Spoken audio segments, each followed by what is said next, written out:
Donc, on est dans le jardin multifonction. Dans la section individuelle de chaque élève, il y a 3 rosiers. Le premier, c'est un rosa rugosa qui est balditone, ce qui veut dire qu'il réagit beaucoup de la base. On voit d'ailleurs des petits drageons qui sortent du sol ici. Donc lui, pour le contrôler, on va devoir travailler par le bas pour éviter qu'il prenne trop d'ampleur. Donc une floraison terminale avec des beaux fruits. Sinon, de l'autre côté, on a à l'opposé Rosa Explorateur Champlain. C'est un rosier explorateur, donc il est rustique, mais il est moins piquant, il n'est pas comme le rugosa. Puis lui, il fait une floraison rouge et on peut le tailler comme un rosier standard. Et au centre, on a un rosier explorateur, mais c'est un rosier qui est grimpant. En fait, c'est un rosier sarmenteux, il fait des grandes tiges indéterminées. Puis si on l'attache sur une structure, comme là, j'ai mis une structure de bambou en forme de V pour avoir l'objectif, c'est de le faire grimper ici, de l'ouvrir en haut pour créer la floraison en éventail en haut. Donc lui, on va le tailler pour garder des branches, pour pouvoir monter peut-être 1 ou 2 branches par structure. Donc, ça me prend une paire de pinces, ça me prend un sécateur, puis ça me prend des attaches. Ces attaches-là, c'est une broche avec du caoutchouc par-dessus. C'est accessible dans les magasins d'$1, mais le défaut, c'est la qualité. C'est que souvent, après 1 an ou 2, le caoutchouc va se défaire, puis éventuellement, on ne pourra pas réutiliser. Bon, on les change tout simplement. Donc, je vais utiliser ça pour les attacher. Je trouve pas l'embout, mais je vais m'en faire un. Donc, je vais commencer par le tailler. J'aurais dû avoir avec moi de l'alcool pour stériliser mon sécateur parce que je travaille dans des rosiers. Le rosier a souvent des maladies comme du blanc. Attends, l'alcool, c'est parfait. Ça me prend des assistants aussi. Donc, on a un petit peu d'alcool. Donc, normalement, je vais laisser quelques secondes. Puis en même temps, ça enlève la résine qui est accumulée. On va laisser un petit peu agir. Donc, je regarde la structure. Présentement, il y a 2 branches principales. Tu veux venir voir de l'autre côté. J'ai 2 branches principales ici. Et sur chacune, ici, j'ai 3 branches. Sur celle-là, j'en ai 3. Donc, j'ai 6 branches et j'ai 3 structures pour pouvoir grimper. Donc, je pourrais choisir de prendre celle-là ici, puis de l'amener pour la faire grimper ici. J'ai une branche ici qui est plus vigoureuse que ceux-là. Donc, ce que je vais faire, à environ 1 cm du bout, je vais venir... Oups, mon sécateur n'est pas bien affûté. C'est pas un bel exemple. Donc, je vais couper ça ici. Puis, je vais venir l'attacher pour le faire monter. Je vais utiliser ma broche.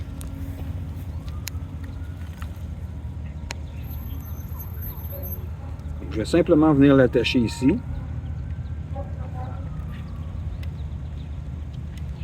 Et graduellement, il va, parce que j'ai choisi celui-là qui est beaucoup plus vigoureux que les autres, il va prendre de la vitesse, puis il va éventuellement se diriger vers le haut.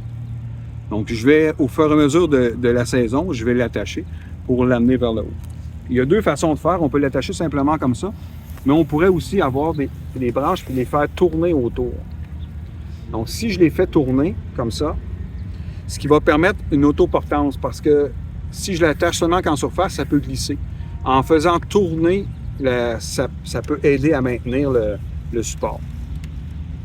Donc, moi, je vais le faire tourner ici.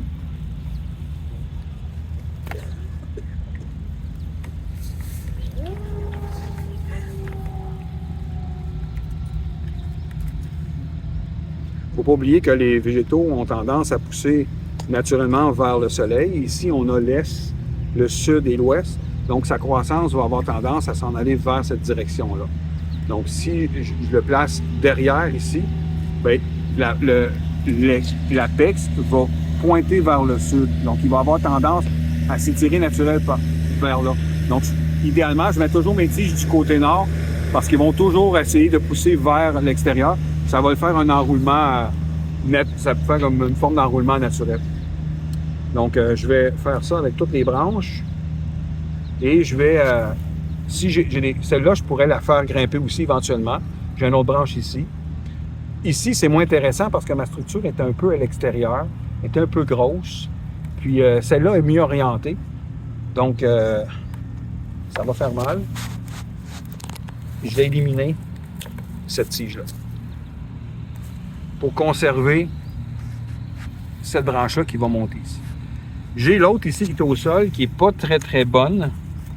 Le rosier est un petit peu trop enterré. On va dégager la base du rosier, ça c'est super important. On veut pas que il y ait de la pourriture qui se fasse à la base des rosiers, tumeur du collet, etc. Donc, je vais aller enlever complètement au bas cette branche-là qui n'est pas intéressante, qui n'a pas de vigueur. J'élimine ça. Si je veux, je peux conserver le nom sur le rosier. Ça peut être intéressant pour ne pas le perdre.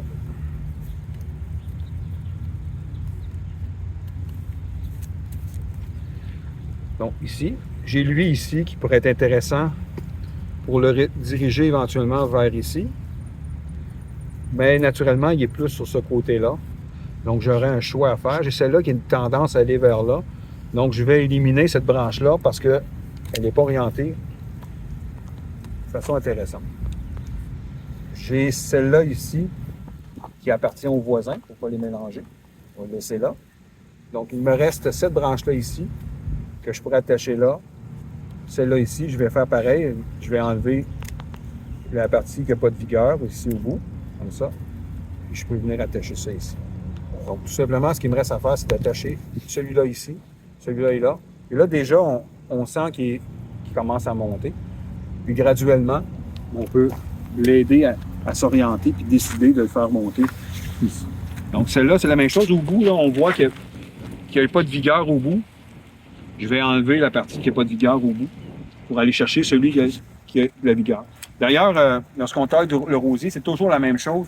Dans le rosier botanique, les rosiers hybrides de thé, le rosier de fleuriste, là, lorsque la fleur est en train de faner, on va descendre le plus bas possible pour aller chercher une branche qui est forte, un bourgeon bien orienté, pour relancer toujours.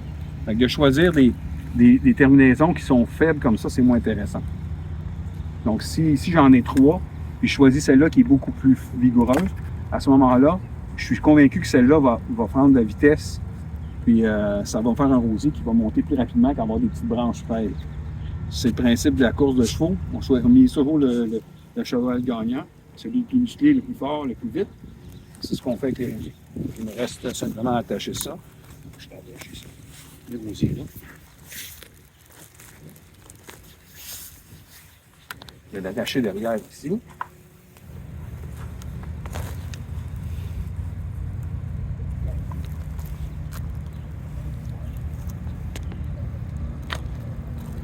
Celui-là ici, je vais l'attacher.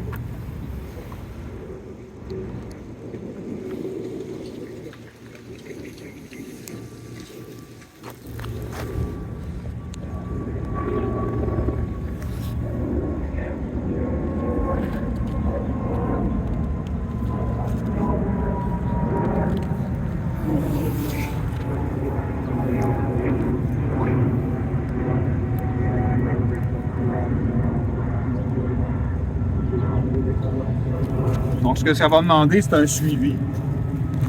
Et on s'entend que ça ici, c'est une croissance d'à peine 3 semaines.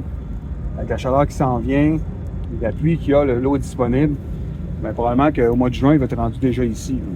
Puis au mois de juillet, il va être en hauteur, il va être tout en fleurs. Donc, ça va être d'attacher ça au fur et à mesure, puis de le faire monter. Puis à l'automne, on détache tout ça, on coupe rien, on conserve tous les branches, on les amène en bas, on les plie, puis on les couche, on les attache ensemble, on les couche au sol pour les protéger, soit sous la neige pour pas que la neige les brise. Au printemps, on les reprend, on les réattache, puis on les monte. L'année prochaine, on devrait avoir des tiges à cette hauteur-là, puis démarrer la saison avec un rosier à cette hauteur-là. Au moment où il commence à fleurir, il arrête comme tous les végétaux, floraison, arrêt de croissance. Il va fleurir, il va arrêter de pousser, puis il va faire sa floraison. Ensuite, il va faire ses fruits, puis on recommence l'année suivante. Donc, ça va permettre ici, dans la plate-bande, de dégager. Parce que c'est un rosier sarmenteux, il a tendance à pousser très très large. Il vient environ 2 mètres de large. Donc ça va lui permettre d'avoir peut-être 3 mètres de hauteur. D'avoir de floraison en haut. Voilà pour la taille du rosier grimpant. Merci.